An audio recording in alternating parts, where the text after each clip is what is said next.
கோவை மாவட்டம் சூலூரில் கல்லூரி மாணவனை கத்தியால் குத்திவிட்டு தலைமறைவான நபரை காவல்துறையானது சுட்டுப் பிடித்துள்ளது. கூடுதல் விவரங்களோடு இணைகிறார் நமது செய்தியாளர் கோவிந்தன். வணக்கம் கோவிந்தன். விவரம். கோவை மாவட்டம் சூலூர் அருகே அப்பநாயக்கம்பட்டி புதூர் பகுதியில் பயங்கர ஆயுதங்களுடன் ஒரு கும்பல் சுற்றித் திரிவதாக சூலூர் போலீசாருக்கு ரகசிய தகவல் கிடைத்துள்ளது. அதன் பேரில் சூலூர் இன்ஸ்பெக்டர் பிரேமானந்த் மற்றும் எஸ்ஐ யுவராஜ் மற்றும் போலீசார் இன்று மதியம் அப்பநாயக்கம்பட்டி பகுதியில் உள்ள குறிப்பிட்ட ஒரு வீட்டை சுற்றி வளைத்துள்ளனர். அப்போது அங்கு சந்தேகத்துக்கிடமான வகையில் 3 பேர் இருந்துள்ளனர்.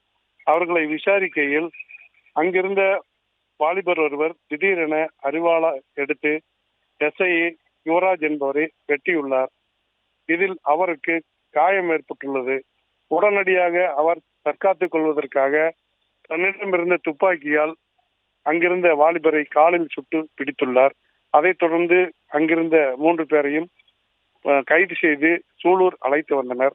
இதில் அவர்கள் சுட்டுப்பிடித்த நபரின் பெயர் பாலமுருகன் என்பதும் மற்றொரு நபர் ஆனந்த் என்பதும் இவர்கள் கடந்த டிசம்பர் மாதம் சூலூர் அருகே உள்ள தனியார் கல்லூரியில் தினேஷ்குமார் என்ற மாணவரை கத்தியால் குத்திய சம்பவத்தில் தொடர்புடையவர்கள் என்பதும் தெரிய வந்தது. இவர்களை போலீசார் கைது செய்து இப்போது விசாரணை நடத்தி வருகின்றனர். காயமடைந்த யுவராஜ் சூலூர் அரசு மருத்துவமனையில் சிகிச்சை பெற்று வருவதுடன் பாலமுருகனையும் சிகிச்சைக்காக சேர்த்துள்ளனர். இது தற்போது பெரும் பரபரப்பை ஏற்படுத்தி உள்ளது. விவரங்களுக்கு நன்றி கோவிந்தன்.